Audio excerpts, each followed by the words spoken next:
So, Verum, I had a question that said, how do I identify how to help a client? So, what I do is I build programs for my clients. And I start off with standardization. This is where they should be according to SACWA levels. And according to what I know about the grade and pretty much the bell curve, okay? I need to go according to the average, what works for most people.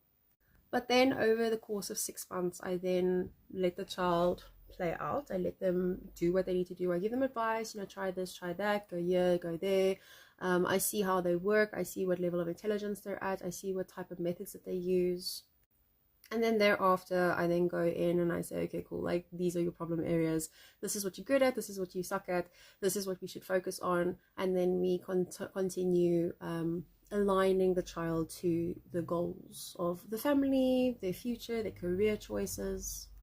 I will then say, okay, cool, you're procrastinating the subject. You need to maybe have a tutor, or, we're doing this, we're doing that. You don't really like the subject. Maybe consider dropping it if you can. Maybe change over to something else if there's time, or maybe next year consider something. Or just, sweetheart, you need to just pull your socks up. The reason why I can identify how to help my clients is because I'm actively in the situation with them. I give them advice, I give them tips and tricks, and then I expect them to then go and apply it. So there's not a lot of hand holding. I mean, I do hold their hands, but I'm not babying them. You're 18 years old. You can vote and you can do things that only adults can do. You can read the book yourself. It's that type of logic.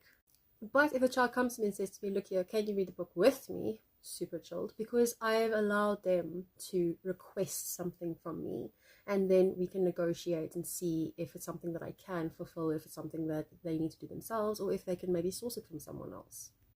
But whenever I start a contract with someone, I give or take, just give me 2 days, and I suss pretty much everything out, and I'm able to understand fully what's actually going on. I just need the 6 months just to make sure. I put out a hypothesis, and then I have to test and retest and double blind study, and I have to this and I have to that, just so that I know that I'm right.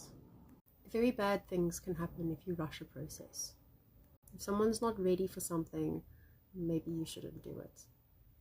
And then I patiently see what happens, and then we slowly but surely put scaffolding in place where it's okay, cool, so this child struggles with orals, what can we do? This child is really good at essays, what can we do? And then we just work from there.